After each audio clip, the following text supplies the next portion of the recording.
Uma exposição das 7 eras da Igreja. A Era da Igreja de Pérgamo. Continuação da página 154. Não negaste a minha fé. Em Atos 3,16, quando Pedro foi interrogado sobre como acontecera o poderoso milagre com o coxo à Porta Formosa, ele explicou desta forma: e pela fé no seu nome, fez o seu nome fortalecer a este, que vedes e conheceis. E a fé que é por ele, deu a este homem, na presença de todos vós, esta perfeita saúde. Veja, aí está. O nome de Jesus e a fé de Jesus produziram o milagre. Pedro não alegou que fosse sua própria fé humana, não mais do que alegou que fosse seu próprio nome. Ele disse que o nome de Jesus, usado na fé, que é proveniente de Jesus, realizou aquela grande obra. É a respeito desta fé que o Senhor estava falando em Apocalipse capítulo 2, verso 13. Era a fé dele. Não era a fé nele. Porém, era a sua própria fé que ele tinha dado aos crentes. Romanos 12, 3. Conforme a medida da fé que Deus repartiu a cada um, segundo o versículo 1, os homens são irmãos. Efésios 2, 8.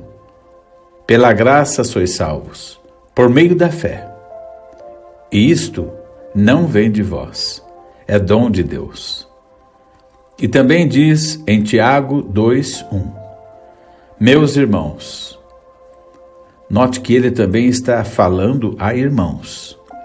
Não tenhais a fé de nosso Senhor Jesus Cristo, Senhor da glória, em acepção de pessoas. Nesta era de Pérgamo, onde os homens estavam humanizando a salvação, tendo se desviado da verdade que do Senhor vem a salvação, tendo deixado de lado a doutrina da eleição e escancarado a porta da igreja e do seu companheirismo a qualquer um que apoiasse seus princípios, esqueça a palavra. Nesta era de rápida degradação, ainda havia uma minoria que tinha a medida daquela fé de nosso Senhor Jesus Cristo. E não apenas usaram essa fé em atos de poder, porém resistiram aos que ousavam dizer que eram salvos simplesmente por se unirem a uma igreja. Eles sabiam que ninguém podia verdadeiramente crer para a vida eterna e a justiça de Deus em separado da medida da fé do próprio Senhor Jesus. Assim como a igreja de hoje está cheia de crentes mentais que aprovam o nascimento virginal, o sangue derramado, indo à igreja e tomando a comunhão, e de maneira nenhuma são renascidos. Assim também, naquela terceira era, existia o mesmo problema. A fé humana não era suficiente naquele tempo e não é suficiente agora. É necessário que a própria fé do Filho de Deus se derrame dentro do coração de um homem, de maneira que ele possa receber o Senhor da glória no templo não feito por mãos. Esta era uma fé viva. Vivo na fé do Filho de Deus. Paulo não disse que vivia pela fé no Filho de Deus. Era a fé do Filho de Deus que lhe dera vida e o mantinha vivendo em vitória cristã. Não. Eles não negaram que a salvação era sobrenatural do princípio ao fim. Eles mantiveram viva a verdade de seu nome e sua fé e foram abençoados pelo Senhor e considerados dignos dele. Antipas, minha fiel testemunha. Não há nenhum outro registro na palavra ou em qualquer história profana com referência a este irmão. Mas certamente não precisa haver. É mais do que suficiente que ele fosse pré-conhecido e conhecido do Senhor. É mais do que suficiente ver sua fidelidade ao Senhor registrada na palavra viva. Ele era um cristão. Ele tinha o nome de Jesus. Ele tinha a fé de nosso Senhor Jesus Cristo e estava entre os que viviam dela. Ele tinha respondido às palavras de Tiago: não tenhais a fé de nosso Senhor Jesus Cristo em acepção de pessoas. Cheio do Espírito Santo e de fé como foi Estevão, ele não fazia acepção de ninguém, não temia ninguém, e quando a morte foi sentenciada sobre todos os que tomavam aquele nome e andavam na fé de Jesus Cristo, ele tomou seu lugar com os que não voltavam atrás. Sim, ele morreu, porém, como Abel, ele obteve um testemunho de Deus. Seu nome está escrito na palavra, e embora morto, sua voz ainda fala nas páginas do registro divino de Deus. Outro Marte fiel era levado ao seu repouso. Porém, Satanás não triunfou nessa ocasião, assim como não triunfou quando matou o príncipe da paz, porque assim como Satanás foi despojado na cruz, assim também agora o sangue de Antipas clamará a centenas mais que tomarão suas cruzes e o seguirão. Onde está o trono de Satanás? A razão pela qual isto faz parte do elogio do Espírito é porque estes bravos soldados da cruz estavam vencendo Satanás bem no meio de seu próprio lugar no trono. Eles estavam vencendo a batalha através do nome e da fé de Jesus, bem no campo dos líderes das trevas. Que tremendo elogio, como os poderosos homens de Davi, que invadiram o acampamento do inimigo para trazer a Davi água para matar a sede. Assim, estes gigantes da fé invadiram o reino da fortaleza terrena de Satanás e, pregando e exortando, trouxeram a água da salvação aos que viviam sob a sombra da morte. Agora, por mais que essas palavras referentes ao trono e ao reino de Satanás façam parte do louvor de Deus aos seus escolhidos, elas realmente estabelecem o panorama para a denúncia do mal que ganhava supremacia na igreja. Pérgamo. Trono e lugar de habitação de Satanás. Para muitos, estas frases têm sido meramente pictóricas, em vez de verdadeiramente históricas. Porém, elas são certamente reais e a história dá pleno testemunho disso. Pérgamo foi realmente o trono e o lugar de habitação de Satanás. Isto aconteceu assim. Pérgamo não era originalmente o lugar onde Satanás, quanto a assuntos humanos, habitava. Babilônia sempre tem sido literal e figurativamente o seu quartel-general. Foi na cidade de Babilônia que a adoração satânica teve sua origem. Gênesis 10, de 8 a 10. E Cusi gerou a Nimrod.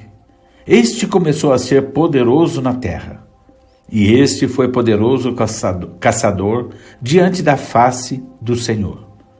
Pelo que se diz, como Nimrod, poderoso caçador diante do Senhor. E o princípio do seu reino foi Babel, e Ereque, e Acade, e Calné, na terra de Sinar. Gênesis 11, de 1 a 9. E era toda a terra de uma mesma língua, e de uma mesma fala. E aconteceu que, partindo eles do Oriente, acharam um vale na terra de Sinar, e habitaram ali. E disseram uns aos outros: Eia, façamos tijolos, e queimemo-los bem. E foi-lhes o tijolo por pedra, e o betume por cal. E disseram: Eia, edifiquemos nós uma cidade e uma torre, cujo cume toque nos céus, e façamo-nos um nome, para que não sejamos espalhados sobre a face de toda a terra. Então desceu o Senhor para ver a cidade e a torre que os filhos dos homens edificavam. E disse: Eis que o povo é um, e todos têm uma mesma língua. E isto é o que começam a fazer. E agora não haverá restrição para tudo o que eles intentarem fazer. Eia, desçamos e confundamos ali a sua língua, para que não entenda um a língua do outro.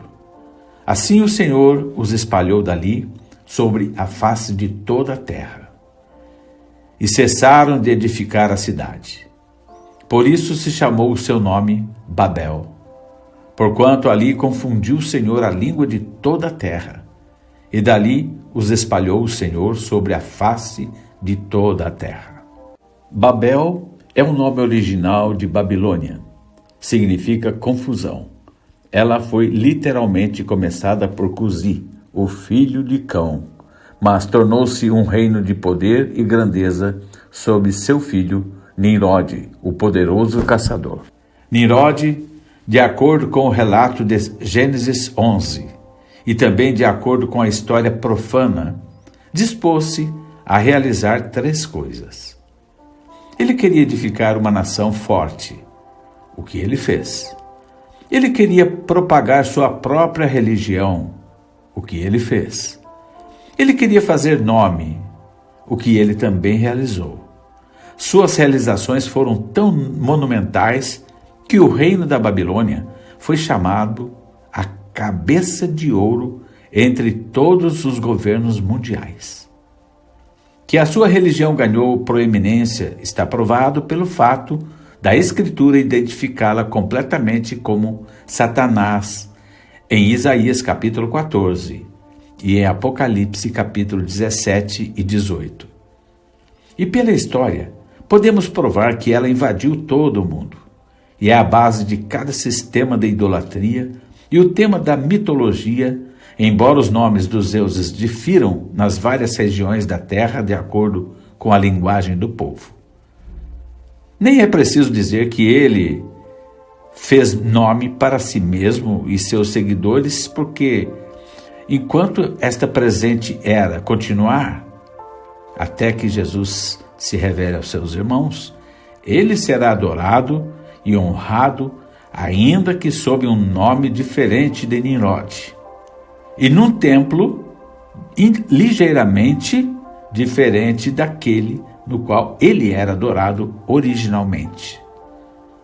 Uma vez que a Bíblia não trata a história de outras nações em detalhes, será necessário pesquisar os antigos registros profanos para encontrar nossa resposta de como Pérgamo se tornou o trono da religião satânica da Babilônia. As principais fontes de informação serão os registros da cultura egípcia e grega. A razão disto é que o Egito recebeu sua ciência e matemáticas dos caldeus e, por sua vez, a Grécia as recebeu do Egito. Ora, uma vez que os sacerdotes eram encarregados de ensinar estas ciências, e desde que estas ciências eram usadas como parte da religião, nós já sabemos a chave de como a religião babilônica ganhou sua força nestes 2 países. Também é verdade que toda vez que uma nação conseguia vencer outra nação, no devido tempo, a religião do conquistador tornava-se a religião do conquistado. É bem conhecido que os gregos tinham exatamente os mesmos signos do zodíaco que tinham os babilônios. E tem sido encontrado nos antigos registros egípcios que os egípcios transmitiram aos gregos o seu conhecimento de politeísmo. Assim, os mistérios da Babilônia espalharam-se de nação a nação, até que apareceram em Roma, na China, Índia e até mesmo tanto na América do Norte como na do Sul. Encontramos exatamente a mesma adoração básica. As histórias antigas concordam com a Bíblia, que esta religião babilônica, com toda certeza, não era a religião original dos povos primitivos da Terra. Foi a primeira a se desviar da fé original. Porém, ela mesma não foi a original. Historiadores tais como Wilkinson e Mallet provaram conclusivamente, conforme documentos antigos, que num certo tempo todos os povos da terra criam em um Deus supremo, eterno, invisível, que pela palavra de sua boca trouxe todas as coisas à existência e que em seu caráter era amoroso e bom e justo. Porém, como Satanás sempre corromperá tudo o que pode, o encontramos corrompendo as mentes e os corações dos homens para que rejeitem a verdade. Como ele sempre tem procurado receber adoração como se fora Deus, e não servo e criação de Deus, ele desviou a adoração de Deus a fim de que pudesse atraí-la para si mesmo e assim ser exaltado. Ele certamente conseguiu realizar seu desejo de espalhar sua religião por todo o mundo. Isto é autenticado por Deus no livro de Romanos. Tendo conhecido a Deus, não o glorificaram como Deus, até que se desvaneceram em seus discursos e, através de um coração obscurecido, aceitaram uma religião corrupta na medida em que adoraram criaturas e não o Criador. Lembre-se, Satanás era uma criatura de Deus, filho da alva. Assim encontramos que onde uma vez a verdade foi disseminada entre os homens e todos persistiam nessa única verdade, eis que mais tarde chegou um dia quando um vasto grupo se desviou de Deus e espalhou uma forma diabólica de adoração ao redor do mundo. A história testifica que os da tribo de Sem, que permaneceram com a verdade imutável, estavam em sólida oposição aos da tribo de Cão, que se afastaram da verdade para a mentira do diabo. Não há tempo para travar uma discussão sobre isto. É meramente apresentado para que você possa ver que havia duas religiões e somente duas, e a maligna tornou-se mundial. O monoteísmo converteu-se em politeísmo na Babilônia. A mentira do diabo e os mistérios do diabo levantaram-se contra a verdade de Deus e os mistérios de Deus naquela cidade. Satanás verdadeiramente tornou-se o Deus deste mundo e exigiu a adoração daqueles que ele tinha enganado, fazendo-os crer que ele era verdadeiramente o Senhor. A religião politeísta do inimigo começou com a doutrina trinitária. Foi lá atrás, na antiguidade, que a ideia de um Deus em três pessoas começou a existir. Quão estranho que nossos teólogos modernos não tenham vislumbrado isto, mas tão obviamente enganados por Satanás quanto foram seus antepassados, eles ainda creem em três pessoas na divindade. Que nos mostrem apenas um lugar na Escritura onde haja alguma autoridade para essa doutrina. Não é estranho que, enquanto os descendentes de Cão continuaram seu caminho na adoração satânica, a qual envolvia um conceito básico de três deuses, que não haja nenhum traço dos descendentes de Sem crendo em tal coisa ou tendo qualquer adoração cerimonial que envolvesse até mesmo um símbolo disso? Não é estranho que os hebreus crescem: ouve Israel, o Senhor teu Deus é o único Deus. Se houvesse três pessoas na divindade, Abraão, o descendente de Sem, em Gênesis 18, viu apenas um único Deus com dois anjos.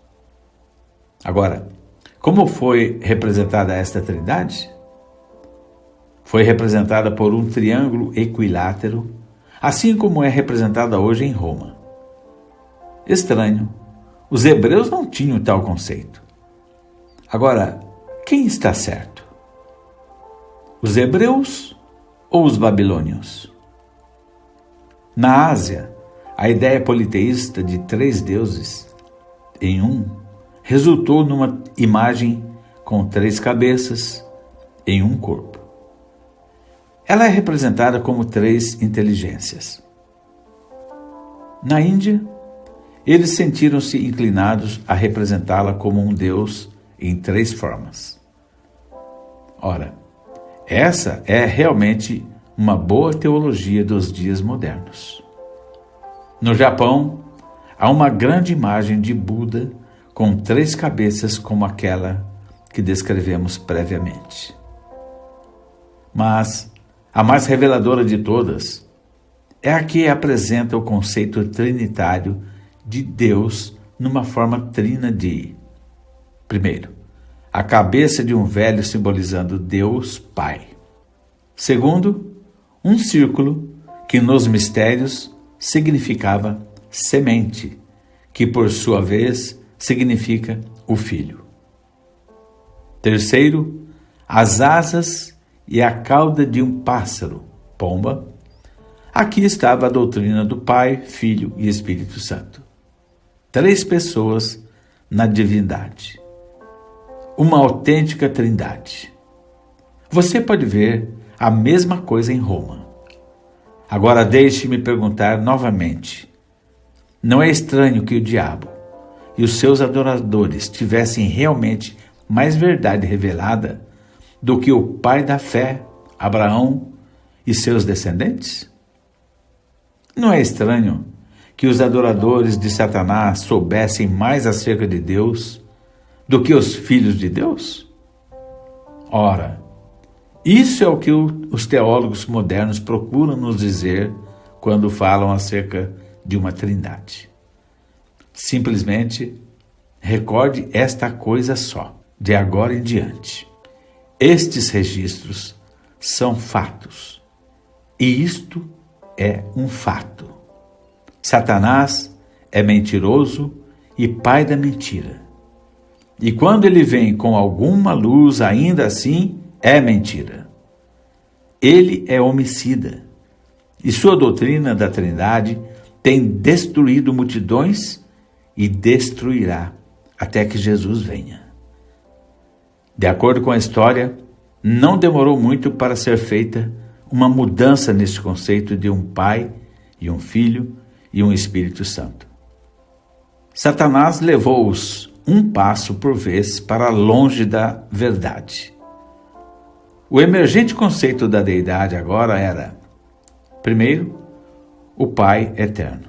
Segundo, o Espírito de Deus encarnado em uma mãe humana. Isto faz pensar. Terceiro, um Filho divino, o fruto dessa encarnação, a semente da mulher. Mas o diabo não está contente. Ele não conseguiu ainda a adoração de si mesmo, exceto de uma maneira indireta. Por isso, ele leva as pessoas para mais longe da verdade ainda. Através de seus mistérios, ele revela às pessoas que, uma vez que o grande Deus e Pai invisível não se envolve nos negócios dos homens, mas permanece em silêncio relativamente a eles, segue-se então que ele pode muito bem ser adorado em silêncio. Realmente, isto significa ignorá-lo, tanto quanto possível, e não totalmente. Esta doutrina espalhou-se ao redor do mundo também. E hoje mesmo na Índia, pode-se ver que os templos ao grande Criador, o Deus silencioso, são notadamente poucos em número. Uma vez que não era necessário adorar o Pai Criador, foi muito natural que a adoração pendesse para a mãe e o filho, como alvos de devoção. No Egito, houve a mesma combinação de mãe e filho, chamada Ísis e Osíris. Na Índia, era Isi. e Isvara. Note, até a similaridade no nome. Na Ásia, era Cibele e Deoius. Em Roma e na Grécia foi seguido o exemplo, assim como na China. Bem, imagine a surpresa de alguns missionários católicos romanos quando entraram na China e encontraram ali a Madonna e o filho como raiz de luz emanando da cabeça do bebê. A imagem poderia muito bem ser permutada por uma do Vaticano, exceto pela diferença de certos traços faciais. Agora, cabe-nos descobrir a mãe e o filho originais. A mãe-deus original da Babilônia era Semiramis, que era chamada Rea nos países orientais. Em seus braços, ela segurava um filho que, embora bebê, era descrito como alto, forte, bonito e especialmente cativante às mulheres. Em Ezequiel 8,14, ele foi chamado Tamuz. Entre os escritores clássicos, era chamado Baco. Para os babilônios, ele era Ninus. O que explica o fato dele ser representado como um bebê nos braços e ainda assim ser descrito como um grande e poderoso homem, é que ele é conhecido como o filho esposo. Um de seus títulos era esposo da mãe. E na Índia, onde os dois são conhecidos como Isvara e Isi, ele, o esposo, é representado como um bebê ao seio de sua própria esposa. Que este Ninus é o Nimrod da Babilônia, podemos afirmar comparando a história com o relato de Gênesis. Pompeius disse: Ninus, rei da Assíria, mudou as antigas maneiras moderadas de vida pelo desejo de conquistar. Ele foi o primeiro que fez guerra contra seus vizinhos. Ele conquistou todas as nações, desde a Assíria até a Líbia, porquanto estes homens não conheciam as artes de guerra. Diodorus diz: Ninus foi o mais antigo dos reis assírios mencionados na história. Sendo de temperamento guerreiro, ele treinou rigorosamente muitos jovens nas artes da guerra.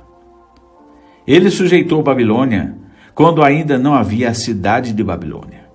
Assim vemos que este Ninus começou a tornar-se grande em Babilônia. Construiu Babel e dominou a Assíria, tornando-se seu rei. E depois prosseguiu a devorar outros vastos territórios onde as pessoas não tinham habilidade para a guerra e vivia de uma maneira moderada, como disse Pompeius. Agora em Gênesis 10, falando do reino de Nimrod, diz: E o princípio do seu reino foi Babel, e Ereque, e Acade, e Calné, na terra de Sinar. Desta mesma terra saiu a Síria, e edificou a Nínive, e Calá, etc. Porém, os tradutores cometeram um erro ao traduzir a Síria como um substantivo, porque é um verbo, e em caldeu significa tornar forte. Assim, é Nimrod, que tendo se tornado forte, ele estabeleceu seu reino formando o primeiro exército do mundo, que ele treinou através do adestramento e dos rigores da caça. Foi para além de Sinar com seu forte exército e subjugou nações e edificou cidades, tais como Nínive, cujo nome foi homenagem a ele, porque até hoje uma parte principal das ruínas daquela cidade é chamada Nimrod. Uma vez que descobrimos quem foi Ninus, é preciso agora descobrir quem era seu pai.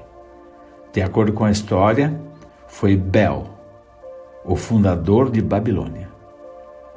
Agora deve-se notar aqui que Bel fundou-a no sentido de que ele começou este movimento todo, porém foi seu filho Ninus que a estabeleceu e foi o primeiro rei, etc. Porém, de acordo com a Escritura, o pai de Nimrod foi Cuzi, e Cuzi gerou a Nimrod. Não somente isto é assim, porém, encontramos que Cão gerou a Cuzi. Ora, na cultura egípcia, Bel era chamado Hermes, e Hermes significa o filho de Cão. De acordo com a história, Hermes foi o grande profeta da idolatria. Ele era o intérprete dos deuses. Outro nome pelo qual ele era chamado era Mercúrio. Leia Atos 14, de 11 a 12.